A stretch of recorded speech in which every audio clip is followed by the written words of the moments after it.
जय श्री हरि। आप सभी भक्तों को सटटीला एकादशी की हार्दिक शुभकामनाएं। आज आप सभी सुनिए सटटीला एकादशी व्रत की 5 महापुण्य फल देने वाली कथा। एक समय दाल भव्य ऋषि ने पुलसत्य ऋषि से पूछा कि हे महाराज, पृथ्वी लोक में मनुष्य ब्रह्म हत्या आदि महान पाप करते हैं, पराये धन की चोरी तथा दूसरे की उन्नति देखकर ईर्ष्या करते हैं, साथ ही अनेक प्रकार के व्यसनों में फंसे रहते हैं, फिर भी उनको नरक प्राप्त नहीं होता। इसका क्या कारण है? वे ना जाने कौन सा दान पुण्य करते हैं जिससे उनके पाप नष्ट हो जाते हैं। यह सब कृपा पूर्वक आप कहिए। पुलस्त्य मुनि कहने लगे कि हे महाभाग, आपने मुझसे अत्यंत गंभीर प्रश्न पूछा है। इससे संसार के जीवों का अत्यंत भला होगा। इस भेद को ब्रह्मा, विष्णु, रुद्र तथा इंद्र आदि भी नहीं जानते, परंतु मैं आपको यह गुप्त तत्व अवश्य बताऊंगा। उन्होंने कहा कि माघ मास लगते ही मनुष्य को स्नान आदि करके शुद्ध रहना चाहिए। इंद्रियों को बस में कर काम, क्रोध, लोभ, मोह, अहंकार, ईर्ष्या तथा देश आदि का त्याग कर भगवान का स्मरण करना चाहिए। पुष्य नक्षत्र में गोबर, कपास, तेल मिलाकर उनके कंडे बनाना चाहिए। उन कंडों से 108 बार हवन करना चाहिए। उस दिन मूल नक्षत्र हो और एकादशी तिथि हो तो अच्छे पुण्य देने वाले नियमों को ग्रहण करें। स्नान आदि नित्य क्रिया से निवृत्त होकर सब देवताओं के देव श्री भगवान का पूजन करें और एकादशी व्रत धारण करें। रात्रि को जागरण करना चाहिए। उसके दूसरे दिन धूप, दीप, नैवेद्य आदि से भगवान का पूजन करके खिचड़ी का भोग लगाए। तत्पश्चात पेठा, नारियल, सीताफल या सुपारी का अर्घ्य देकर स्तुति करनी चाहिए। हे भगवान, आप दीनों को शरण देने वाले हैं। इस संसार सागर में फंसे हुओं का उद्धार करने वाले हैं।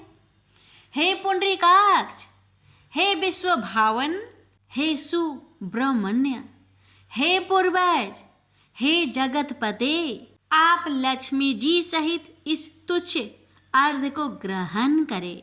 इसके पश्चात जल से भरा कुंड घड़ा ब्राह्मण को दान करें तथा ब्राह्मण को श्यामा गौ और तिल पात्र में देना भी उत्तम है।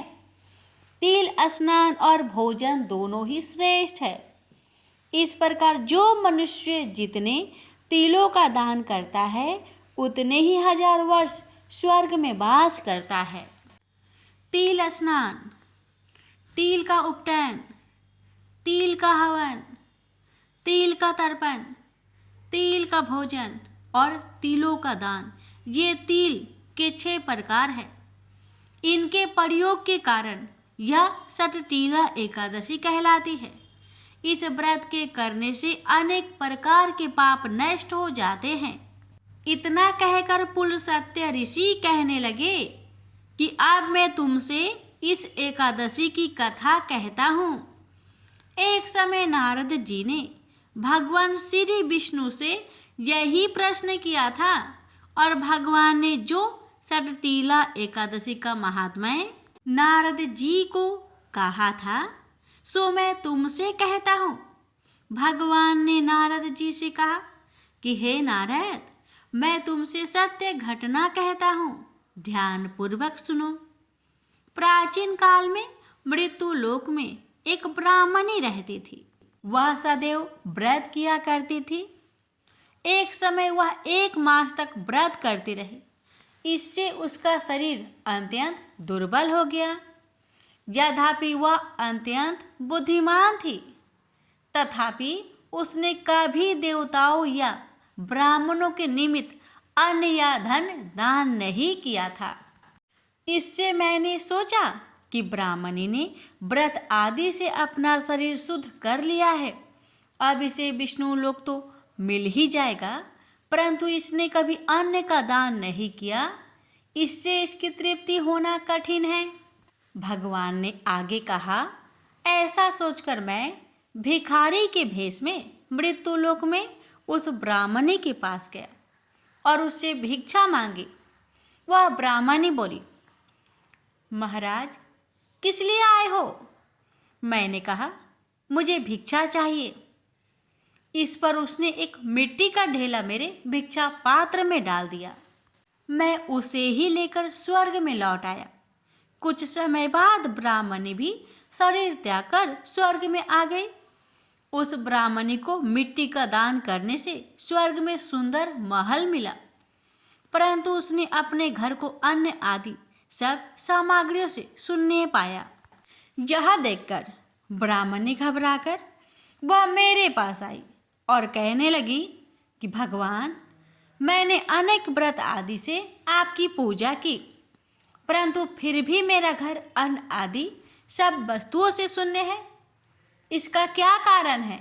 इस पर मैंने कहा, पहले तुम अपने घर जाओ, देव स्त्रियां आएंगी, पहले उनसे तुम सतटीला एकादशी का पुण्य और विधि सुन लेना, तब द्वार खोलना।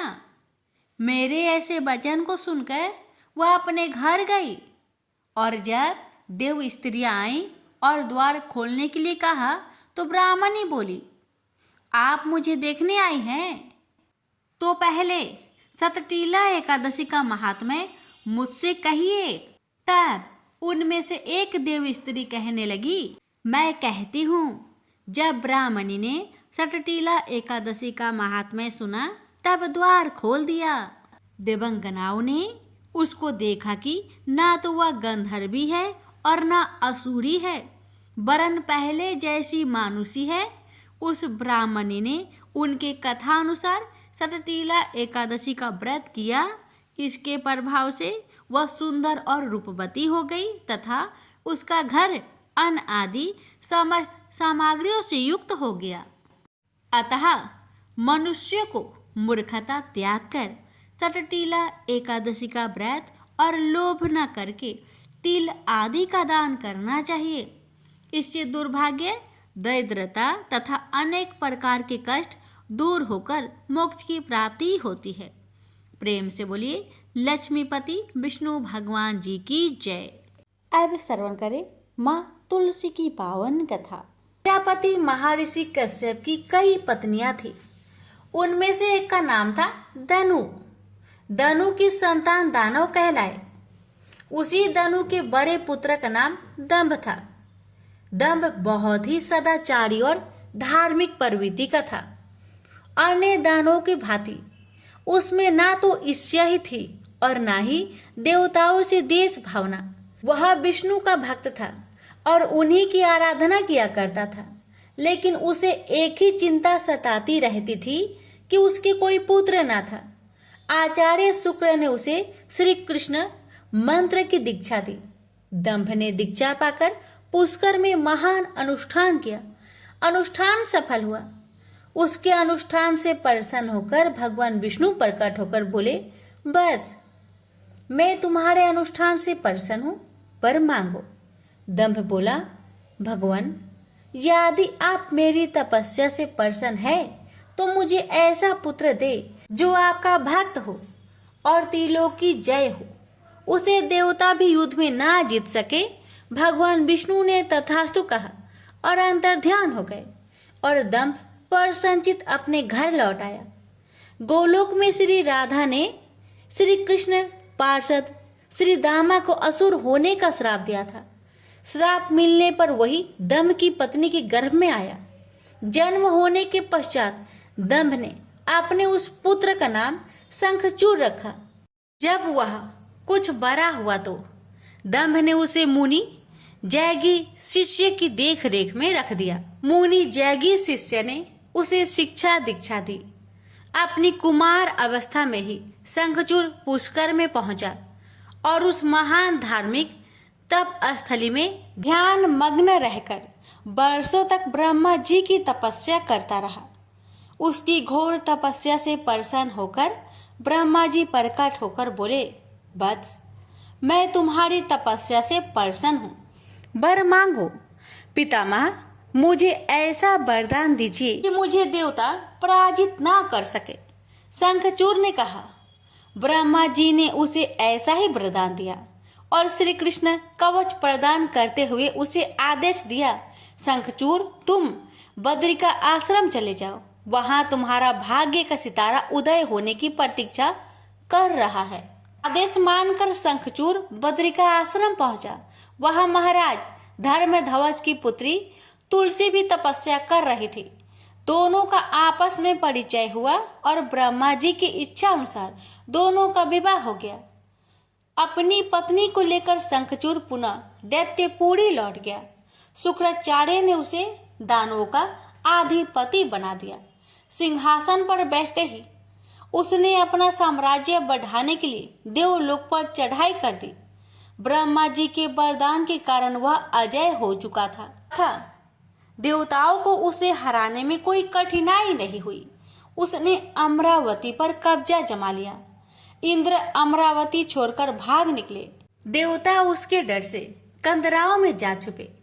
शंखचूड़ तीनों लोकों का शासक हो गया और सब लोकपालों का कार्य भी उसने संभाल लिया। उसने अपनी प्रजा की भलाई के लिए अनेक कार्य किए। प्रजा उससे बहुत प्रसन्न थी। सर्वत्र सुख और शांति थी, क्योंकि शंखचूड़ स्वयं भी कृष्ण भगवान का भक्त था। अतः उसकी प्रजा भी भगवान कृष्ण पर पूरी आस्था रखने लगी। उसके राज्य से अधर्म का नाश हो गया। प्रजा इंद्र और देवताओं को भूलने लगी। इससे देवताओं को बहुत क्षोभ हुआ। इंद्र पितामह ब्रह्मा के पास पहुंचकर बोले, पितामह, आपने शंखचूड़ को अभय होने का वरदान देकर उसे निरंकुश बना दिया है। वह अमरावती पर कब्जा जमाए बैठा है। देवता डर डर की ठोकरें खा रहे हैं। हमें बताए हम क्या करें। पितामह बोले, सुरेंद्र, शंखचूड़ धार्मिक और रीति से अपना शासन चला रहा है। प्रजा उससे प्रसन्न है। उसके राज्य में प्रजा सुखी और संपन्न है। हमें उससे कोई शिकायत नहीं है। इंद्र बोले, यह सब तो ठीक है पितामह, लेकिन क्या हम यूं ही भटकते रहे? आखिर अमरावती है तो देवताओं की ही। पितामह बोले, अवश्य है, किंतु शंखचूड़ ने तुम्हें युद्ध में पराजित करके उसे प्राप्त किया है। उसने तुम्हारी प्रजा को भी कोई कष्ट नहीं पहुंचाया है। सिर्फ सिंहासनों का ही फेर बदल हुआ है ना। इंद्र बोला, लेकिन पितामह, हम आपकी संतानें हैं। क्या आप चाहेंगे कि आपकी संतानें यूं ही दर बदर भटकती रहे? कुछ उपाय कीजिए पितामह। पितामह बोले, मैं इसमें कुछ नहीं कर सकता देवेंद्र। जब तक शंखचूड़ के भाग्य में अमरावती का ऐश्वर्य भोगना है, वह भोगेगा ही। तुम भगवान विष्णु के पास चले जाओ, वे अवश्य ही कोई उपाय तुम्हें सुझा देंगे। वहां से निराश होकर इंद्र विष्णु भगवान के पास पहुंचे और उनकी स्तुति करने लगे और बोले, भगवान, देवता इस समय भारी संकट में हैं। ब्रह्मा जी ने अपनी असमर्थता जाहिर करके मुझे आपके पास भेज दिया है। कुछ कीजिए प्रभु, अन्यथा संपूर्ण देव जाति ही नष्ट हो जाएगी। विष्णु भगवान बोले, पितामह का कहना ठीक है। मैं भी अकारण शंखचूड़ के संबंधों में हस्तक्षेप करना पसंद नहीं करता। उसकी सारी प्रजा कृष्ण भक्त है और कृष्ण मेरा ही प्रति स्वरूप है। मैं अपने भक्त पर कष्ट होते नहीं देख सकता, लेकिन निराश होने की आवश्यकता नहीं। सुरराज, तुम भगवान शिव के पास चले जाओ और उन्हीं से कोई उपाय पूछो। वे अवश्य तुम्हारे कष्ट का निवारण कर देंगे। विष्णु भगवान की बात सुनकर इंद्र निराश भाव से बैकुंठ से निकल आए। अंत में वह भगवान शिव के पास कैलाश पर्वत न जाकर शिवलोक पहुंचे और भगवान शिव की स्तुति करके अपने आने का प्रयोजन बताया। भगवान शिव ने उसकी बात सुनी और उसे आश्वस्त किया। धैर्य रखो सुरराज, तुम्हारा सिंहासन तुम्हें अवश्य प्राप्त होगा। मैं गंधर्वराज चित्ररथ को अभी दूत बनाकर शंखचूड़ के पास रवाना करता हूँ। शिव के आदेश अनुसार गंधर्वराज चित्ररथ शंखचूड़ के राजधानी पहुंचा। उस समय शंखचूड़ अपने सिंहासन पर विराजमान था। चित्ररथ ने उसका अभिवादन करने के पश्चात अपने आने का कारण बताया। दैत्यराज, मैं गंधर्वराज चित्ररथ हूँ और भगवान शिव का एक संदेश लेकर आपके पास आया हूँ। यह सुनकर शंखचूड़ के चेहरे पर आश्चर्य झलक आया। शिव के दूत को सामने पाकर वह सिंहासन से उठकर बोला, मेरा अहोभाग्य है कि भगवान शिव ने मुझे किसी योग समझा। आप संदेश सुनाए। क्या संदेश भेजा है भगवान रुद्र ने? गंधर्वराज बोला, दैत्यराज, भगवान शिव का संदेश है कि तुम देवताओं का राज्य उन्हें वापस लौटा दो और उनके अधिकार उन्हें दे दो। भगवान शिव ने देवों को अभय होने का वचन दिया है। शंखचूड़ बोला, गंधर्वराज, भगवान शिव से मेरा प्रणाम कहना और उनसे कह देना कि शंखचूड़ के हृदय में आपके लिए बहुत ही ज्यादा श्रद्धा है, परंतु यदि उन्होंने इंद्र के बहकावे में आकर मुझे दंडित करने का निश्चय किया है तो मैं उनकी बात नहीं मानूंगा और उनसे भी युद्ध करने के लिए तैयार हो जाऊंगा। चित्ररथ वापस लौटा और उसने भगवान शंकर को शंखचूड़ का उत्तर सुनाया। यह सुनकर शिव क्रोधित हो गए और अपने गणों को युद्ध का आदेश दे दिया। उधर शंखचूड़ ने अपने पुत्र का अभिषेक कर उसे दानवाधिपति बना दिया और अपनी पत्नी से बोला, मैंने युद्ध स्वीकार कर लिया है देवी, ईश्वर करे युद्ध में हमारी विजय हो। अब मुझे अनुमति दो, मेरी सेनाएं तैयार है। शंखचूड़ अपनी सेनाओं लेकर युद्ध भूमि में जा पहुंचा। दोनों सेनाओं गोमतत्र पर्वत के समीप एक दूसरे के आमने सामने आ खड़ी हुई।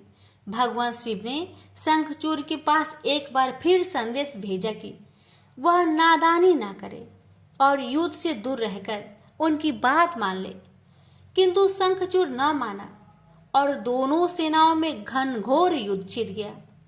भगवान शिव और शंखचूड़ आमने सामने डट गए। दोनों में अनेक अस्त्र शस्त्रों से युद्ध होने लगा। फिर भगवान शिव ने जैसे ही शंखचूड़ का वध करने के लिए त्रिशूल उठाया तो आकाशवाणी हुई, देवाधिदेव आप प्रलयंकर है, सर्वसमर्थ है, किंतु आपको मर्यादा की रक्षा करनी चाहिए। श्रुति की मर्यादा को नष्ट ना करे।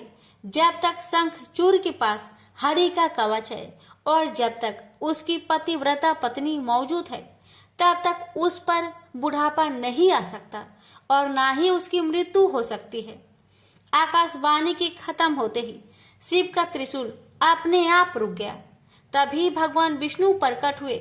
शिव से बोले, भगवान आपने तो मुझे बड़े धर्म संकट में डाल दिया है। आप ही ने तो इंद्र को मेरे पास भेजा और जब मैंने उसे अभय करने के लिए युद्ध आरंभ किया तो अब आपका ही कवच आड़े आ रहा है। अब आप ही कोई उपाय सोचिए। विष्णु बोले, शंखचूड़ के श्राप का समय अब समाप्त होने ही वाला है।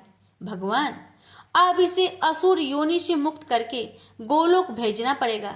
यह कृष्ण भक्त है और कृष्ण मेरा ही प्रति स्वरूप है, अतः इसे वापस गोलोक भेजना होगा। फिर विष्णु ने एक ब्राह्मण का वेश धारण किया और शंखचूड़ के पास पहुंचकर बोले, दानवराज मैं एक निर्धन ब्राह्मण हूँ, कुछ पाने की आस के लिए आपके पास आया हूँ। शंखचूड़ बोला, मांगो वृषभवर, जो भी मेरे पास है उसे दे देने में मुझे किंचित भी विलंब नहीं लगेगा। मेरा सिर भी मांगोगे तो वह भी देने से मैं इनकार नहीं करूंगा। आप आदेश तो दो। ब्राह्मण भेषधारी विष्णु बोले, दैत्यराज मुझे आपका सिर नहीं आपका कवच चाहिए। बोलिए, देंगे अपना कवच। शंखचूड़ ने अपना कवच उतारकर ब्राह्मण भेषधारी विष्णु को सौंपते हुए कहा, अवश्य यदि भगवान कृष्ण की ऐसे ही इच्छा है तो ऐसा ही होगा। आप कवच ले जाइए। ब्राह्मण वेशधारी विष्णु कवच लेकर दैत्यपुरी पहुंचे। फिर उन्होंने शंखचूड़ का वेश धारण किया और राजमहल में जाकर शंखचूड़ की पत्नी तुलसी के पास पहुंचे। तुलसी ने उन्हें अपना पति ही समझा और उनका स्वागत किया। उस रात विष्णु शंखचूड़ के महल में ही ठहरे। अचानक ही पतिव्रता तुलसी को धोखे का आभास हुआ। वह चौंक कर बिस्तर से उठी, बोली, कौन है तू और मेरे साथ छल करने का तुम्हें साहस कैसे हुआ? जल्दी बोल, अन्यथा अपने पतिव्रत तेज से अभी भस्म करती हूँ। विष्णु अपने वास्तविक रूप में प्रकट हो गए।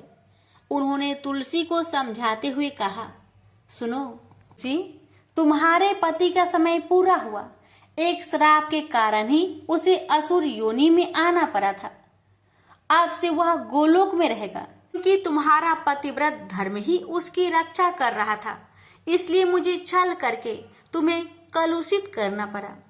तुलसी रोते हुए बोली, यह आपने अच्छा नहीं किया भगवान। क्यों मेरे साथ छल करके मेरा अस्तित्व नष्ट किया? मैं श्राप देती हूँ कि आज से आपको भी पत्थर बन जाना पड़ेगा। आप में दया ममता नहीं है, आप पत्थर है पत्थर।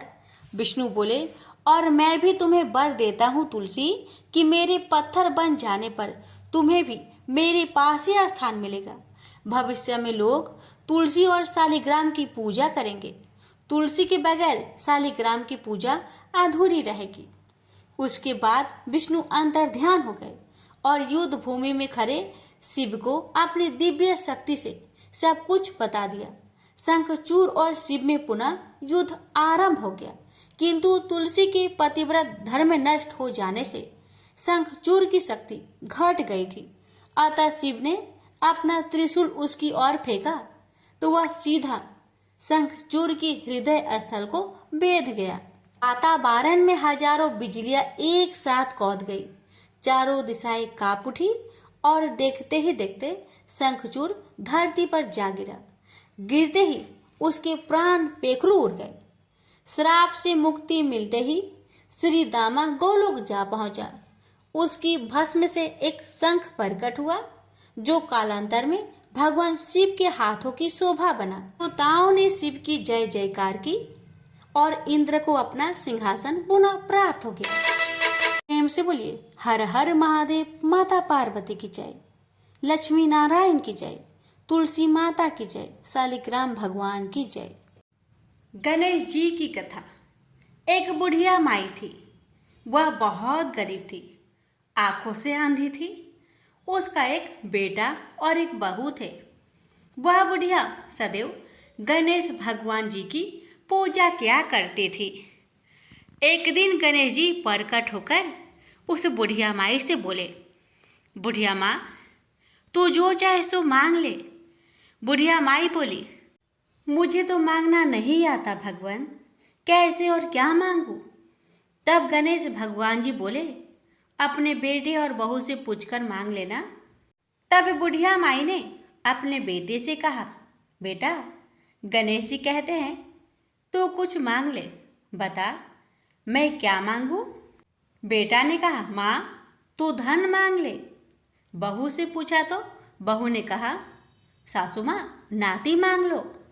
तब बुढ़िया माई ने सोचा कि ये तो अपने अपने मतलब की बात कह रहे हैं। अतः उस बुढ़िया ने पड़ोसन से पूछा तो उन्होंने कहा कि बुढ़िया माई, तू तो थोड़े दिन तक जिएगी, क्यों तू धन मांगे और क्या नाती मांगे? तू तो अपनी आंखों की रोशनी मांग ले, जिससे तेरी जिंदगी आराम से कट जाए। अब बुढ़िया माई काफी सोच विचार के बाद भगवान से बोली, भगवान, यदि आप मुझसे प्रसन्न हैं तो मुझे 9 करोड़ की माया दे, निरोगी काया दे, अमर सुहाग दे, आंखों की रोशनी दे, नाती दे, पोता दे और सब परिवार को सुख दे, अंत में मोक्ष दे। यह सुनकर तब गणेश जी बोले, बुढ़िया माँ, तूने तो हमें ठग दिया। फिर भी जो तूने मांगा है वचन के अनुसार सब तुझे मिलेगा। और यह कहकर गणेश जी अंतर्ध्यान हो गए। उधर बुढ़िया माँ ने जो कुछ मांगा वह सब कुछ मिल गया। हे गणेश जी महाराज, जैसे आपने उस बुढ़िया माँ को सब कुछ दिया, वैसे ही आपकी कहानी कहने वाले, सुनने वाले, हुक्कार भरने वाले सभी भक्तों को देना। लापसी तपसी की कथा। एक लापसी था, एक तपसी था। तपसी हमेशा भगवान की तपस्या में लीन रहता था। लापसी रोजाना सवा सेर की लापसी बनाकर भगवान का भोग लगाकर जीम लेता था। एक दिन दोनों लड़ने लगे। लापसी बोला, मैं रोज भगवान की तपस्या करता हूँ, इसलिए मैं बड़ा हूँ। लापसी बोला कि मैं रोज भगवान को सवा सेर लापसी का भोग लगाता हूँ, इसलिए मैं बड़ा हूँ। नारद जी वहां से गुजर रहे थे। दोनों को लड़ता देखकर उनसे पूछा कि क्यों तुम लड़ रहे हो। लापसी ने खुद को बड़ा होने का कारण बताया और तपसी ने अपना कारण बताया। नारद जी बोले, तुम्हारा फैसला मैं कर दूंगा। दूसरे दिन लापसी और तपसी नहाकर अपनी रोज की भक्ति करने आए तो नारद जी ने छुपकर 1.25 करोड़ की एक एक अंगूठी उन दोनों के आगे रख दी।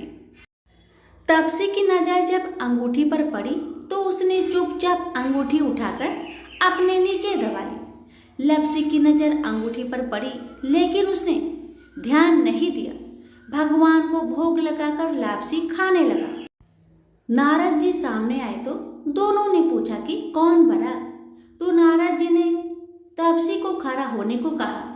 वो खड़ा हुआ तो उसके नीचे दबी अंगूठी दिखाई पड़ी। नारद जी ने तपसी से कहा, तपस्या करने के बाद भी तुम्हारी चोरी करने की आदत नहीं गई, इसलिए लापसी बड़ा है और तुम्हें तुम्हारी तपस्या का कोई भी फल नहीं मिलेगा। तपसी शर्मिंदा होकर माफी मांगने लगा।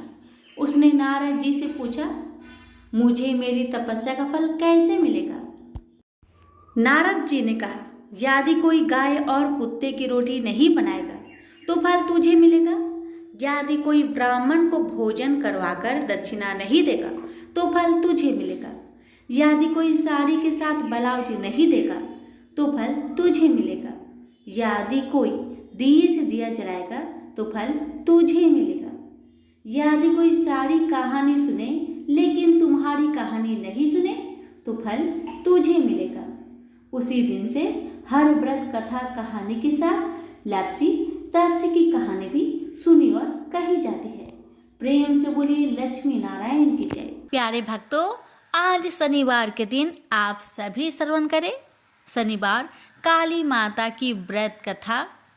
शनिवार के दिन काली माता का पूजा का विशेष महत्व है। माँ काली को शक्ति और दुष्टों का संहार करने वाली देवी माना जाता है। उनके पूजन से भय, नकारात्मक ऊर्जा और शत्रु बाधा समाप्त होती है। प्यारे भक्तों, आपको मैं बता दूं कि शनिवार को माँ काली की पूजा करने से और माँ काली की कथा को श्रद्धा पूर्वक श्रवण करने से सभी कष्ट, रोग और शत्रुओं से मुक्ति मिलती है। यह दिन विशेष रूप से उन लोगों के लिए शुभ है जो मानसिक और शारीरिक समस्याओं से पीड़ित है। जानिए काली माता की पूजा विधि के बारे में। सर्वप्रथम प्रातःकाल उठकर स्नान करके स्वच्छ वस्त्र धारण करें। पूजा स्थल को गंगा जल से शुद्ध करें। घर के पूर्व या उत्तर दिशा में माँ काली की मूर्ति या चित्र रखें। मूर्ति के पास दीपक और अगरबत्ती जलाएं। माँ काली की पूजा का संकल्प ले और अपनी मनोकामनाएं व्यक्त करें। पूजन सामग्री लाल पुष्प, अक्षत, धूप, दीप, नैवेद्य, मिठाई या फल, काले तिल और सिंदूर का उपयोग करें। सरसों के तेल का दीपक जलाना शुभ माना जाता है। माँ काली के मंत्र ओम क्रीं कालिकाए नमः का जप करते हुए पुष्प चढ़ाए, नैवेद्य अर्पित करें और माँ से अपनी समस्याओं का समाधान मांगे। ध्यान करें और कम से कम 11 बार काली चालीसा या काली मंत्र का पाठ करें। माँ काली की आरती करें और प्रसाद सभी में वितरित करें।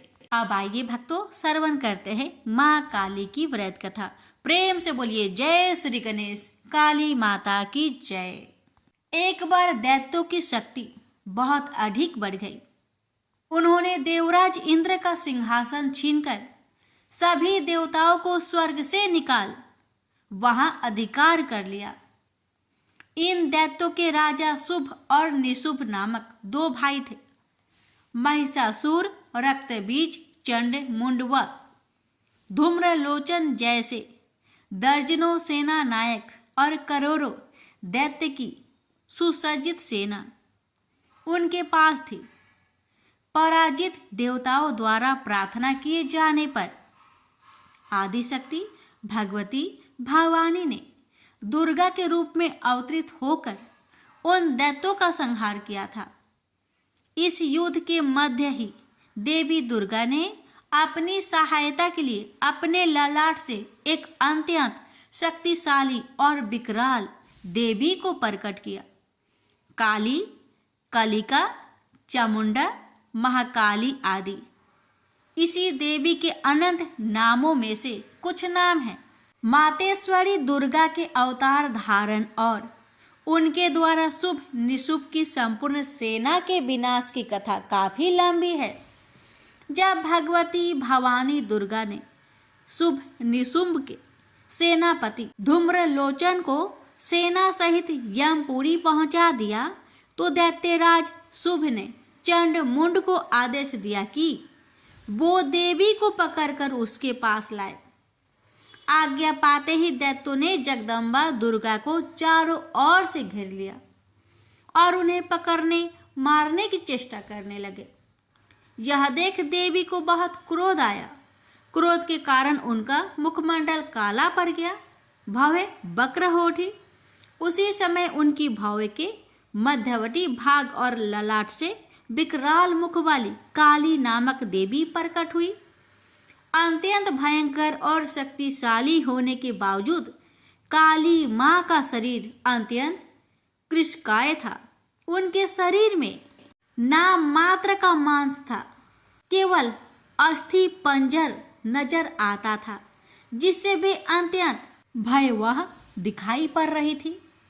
काली, कालिका, महाकाली, चामुंडा और चामुंडा आदि नामों से विख्यात 4 भुजा वाली यह देवी अपने हाथों में तलवार, पास और विचित्र खड्ग धारण किए हुए थी।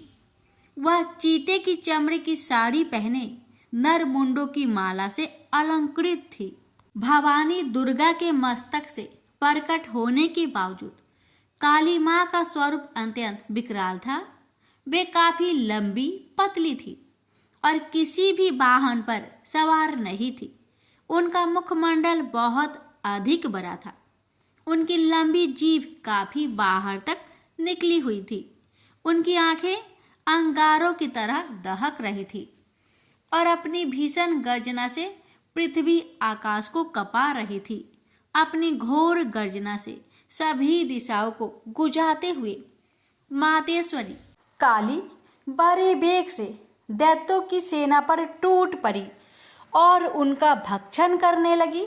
वे पार्श रक्षकों, अंकुशधारी, महावतों, योद्धाओं तथा अनेक हाथियों को एक ही हाथ में पकड़कर अपने मुख का ग्रास बना रही थी। किसी को बालों से पकड़ लेती, किसी का गला दबोच लेती, किसी को पैरों से कुचल डालती और किसी को छाती के धक्के से गिराकर मार देती। वे असुरों के फेंके हुए बड़े बड़े अस्त्र शस्त्र मुंह से पकड़ लेती और रोष में भरकर उनको दांतों से चकनाचूर कर डालती।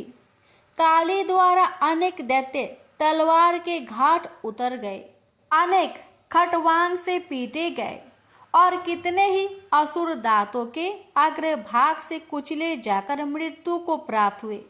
इस प्रकार देवी ने असुरों की उस समस्त सेना को क्षण भर में ही धराशायी कर दिया। अपनी सेना का विनाश होते देख चंड काली देवी की ओर दौड़ा। महादैत्य मुंड ने भी अत्यंत भयंकर बाणों की बौछार तथा हजारों चक्र एवं अन्य शस्त्रों से भयानक नेत्रों वाली देवी को आवृत कर दिया। वे चक्र देवी के मुख में समाते हुए ऐसे जान पड़ रहे थे मानो सूर्य के बहुतेरे मंडल बादलों के उदर में प्रवेश कर रहे हो। मातेश्वरी काली दैत्य सेनापति मुंड द्वारा चलाए गए अस्त्र शस्त्रों का भक्षण करते और अनेक राक्षसों को अपने शस्त्रों में समाप्त करते हुए विकट अट्टहास करती जा रही थी। इसी समय भगवती काली ने दूसरे दैत्य सेनापति चंड को अपनी ओर आते देखा। क्रोध में भरकर काली माई ने चंड पर आक्रमण कर दिया। एक हाथ से उसके केस पकड़कर दूसरे हाथ से उसकी गर्दन काट उसे यमलोक पहुंचा दिया। अपने भाई चंड को देवी के हाथों मरता देख मुंड अनेक भयावह दैत्यों के साथ मातेश्वरी काली की ओर दौड़ पड़ा। तब देवी ने रोष में उसे तलवार से मारकर धरती पर सुला दिया। महापराक्रमी चंड और मुंड के मरते ही शेष सेना आतंकित होकर भाग गई। उसी समय काली ने चंड और मुंड के मस्तक हाथ में लेकर जगदम्बा दुर्गा के पास जाकर प्रचंड अट्टहास करते हुए कहा, देवी, मैं चंड मुंड नामक इन दो भयानक असुरों के मस्तक आपको भेंट करने के लिए लाई हूँ। इस पर कल्याणमयी दुर्गा ने काली से मधुर वाणी में कहा, देवी, तुम चंड और मुंड को मारकर मेरे पास आई हो, इसलिए संसार में तुम्हारा एक नाम चामुंडा भी होगा। मातेश्वरी काली द्वारा चंड मुंड और अनेक सैनिकों के मारे जाने पर दैत्यराज शुंभ स्वयं अपने सभी सेनापतियों सहित युद्ध के लिए वहां आ गया। कई करोड़ असुर सैनिक उनके साथ थे। उस समय सभी मात्र शक्तियां भी देवी की सहायता के लिए युद्ध क्षेत्र में आ गई। दोनों ओर से भीषण अस्त्र शस्त्र चलने लगे। इस समय मातेश्वरी काली सभी मात्र शक्तियों से आगे रहकर रणभूमि में विचरने लगी। अपने खटवांग, त्रिशूल एवं अन्य अस्त्र शस्त्रों से वे असंख्य दैत्यों को काल के गाल में पहुंचा रही थी। यद्यपि सभी मात्र शक्तियां मातेश्वरी दुर्गा एवं उनका सिंह अनेक दैत्यों को समाप्त कर रहे थे, परंतु मातेश्वरी काली साक्षात रणचंडी बनकर दैत्यों को गाजर मूली की तरह काट रही थी। मातेश्वरी काली इस समय इतने क्रोध में भरी हुई थी कि वे दैत्यों को अस्त्र शस्त्रों से मारने के साथ ही उनका भक्षण भी करती जा रही थी। अत्यंत भयंकर और विकराल रूप था इस समय मातेश्वरी काली का। अनेक राक्षस तो आपके इस रूप को देखकर तथा उनके द्वारा लगाए जा रहे अट्टहासों की भीषण आवाज सुनकर ही यमलोक सिधार गए। मातेश्वरी काली का अवतरण मात्र इन दैत्यों को मारने के लिए ही नहीं हुआ था, उनका इससे भी अधिक महान कार्य था। दैत्य सेनापति रक्त बीज के वध में भगवती दुर्गा की सहायता करना। उस प्रचंड दैत्य रक्त बीज को एक अद्भुत वरदान प्राप्त था। जहां भी उसके रक्त की एक बूंद गिरती थी, वहीं तत्काल उतना ही शक्तिशाली एक असुर उत्पन्न हो जाता था। मातेश्वरी काली, भगवती दुर्गा और अन्य मात्र शक्तियों के हाथों दैत्यों को मरते एवं घायल होते देख महादैत्य रक्त बीज ने मातेश्वरी पर हमला कर दिया। वह अपनी गदा से सभी मात्र शक्तियों पर एक साथ प्रहार करने लगा। जब मात्र शक्तियों ने उस पर प्रहार किए तो उसके शरीर का रक्त जहां जहां गिरता वहां वहां उसके समान ही एक अन्य बलशाली दैत्य पैदा हो जाता। इस प्रकार वहां असंख्य दैत्य उत्पन्न हो गए जो रक्त बीज के समान ही बलशाली, भीषण और युद्ध कला में निपुण थे। इस समस्या का एकमात्र समाधान यही था कि रक्त बीज के अंग प्रत्यंग तो काटे जाए, परंतु उसके शरीर से निकलने वाले रक्त की एक बूंद भी भूमि पर न गिरने दी जाए। इस प्रयोजन की पूर्ति के लिए भगवती भवानी दुर्गा ने काली को चामुंडा नाम से संबोधित करते हुए कहा, चामुंडे, तुम अपने मुख को अधिक विस्तृत करो तथा मेरे शस्त्र पात से गिरने वाले रक्त बिंदु एवं उनसे उत्पन्न होने वाले महादैत्य को अपने इस भयानक मुख से खा जाओ। इस प्रकार रक्त से उत्पन्न होने वाले महादैत्यों का भक्षण करती हुई तुम रण में विचरती रहो। ऐसा करने से उस दैत्य का सारा रक्त खत्म हो जाने पर वह स्वयं भी नष्ट हो जाएगा। जब तुम उन भयंकर दैत्यों को खा जाओगी तो दूसरे दैत्य नहीं उत्पन्न हो सकते। मातेश्वरी दुर्गा की यह बात सुनकर भगवती काली ने अपना आकार बहुत बड़ा कर लिया। इस प्रकार उन्होंने रक्त बीज के रुधिर के पान और दैत्यों के भक्षण हेतु महाकाली का विकराल रूप धारण कर लिया। भगवती दुर्गा जो इस समय क्रोध के आवेग में रणचंडी अर्थात देवी चंडिका बनी हुई थी, अपने भीषण शूल से उस महादैत्य रक्त बीज पर प्रहार किया। फलस्वरूप उसके शरीर से रक्त की धार बहने लगी, जिसे तत्काल ही मातेश्वरी काली ने अपनी लपलपाती जिह्वा द्वारा उदर स्वस्थ कर लिया। भगवती भवानी ने रक्त बीज पर प्रहार जारी रखी। उसके शरीर में स्थान से रक्त की धारा बहने लगी। रक्त बीज महाबलशाली और भयंकर दैत्य था, अतः उसके शरीर से बहुत अधिक रक्त बह रहा था, परंतु उसका जितना भी रक्त बह रहा था काली माँ अर्थात देवी चामुंडा उसे तत्काल पीती जा रही थी। इस रक्त को पीते समय रुधिर से काली के मुख में जो महादैत्य उत्पन्न हुए उन्हें भी वे उदरस्त करती चली गई। इस प्रकार भगवती दुर्गा रक्त बीज पर प्रहार करती रही और मातेश्वरी काली उस रुधिर का पान करती रही। इस समय रक्त बीज के रक्त और उनसे उत्पन्न असंख्य दैत्यों को भक्षण करने के लिए भगवती काली ने अपने मुख का आकार अत्यंत विस्तृत कर लिया था। उन्होंने संपूर्ण रणभूमि में अपनी जिह्वा को फैला दिया था। रक्त बीज तथा अन्य सभी असुरों को मारने के पश्चात मातेश्वरी काली सभी मात्र शक्तियों सहित भगवती दुर्गा में लीन हो गई। शास्त्रों में मातेश्वरी काली के इस स्वरूप को चामुंडा कहा गया है, जबकि जन सामान्य उन्हें मातेश्वरी काली, काली माई अथवा महाकाली ही कहता है। माँ काली के अधिकांश आराधक, उपासक और तंत्र साधक मातेश्वरी के इस रूप की पूजा, आराधना और उपासना करते हैं। वैसे भगवती काली का यह रुद्र रूप दुष्टों और असुरों के लिए ही विकराल है, भक्तों के लिए तो आप दया का सागर है। वे कल भी ममतामयी मातेश्वरी थी, आज भी है और जब तक यह सृष्टि है तब तक रहेगी। प्रेम से बोलिए माँ काली की जय। हे माँ, आपकी कथा कहने वाले, सुनने वाले, हुक्कार भरने वाले सभी भक्तों पर अपनी कृपा सदा सर्वदा बनाए रखना। प्रेम से बोलिए काली मैया की जय।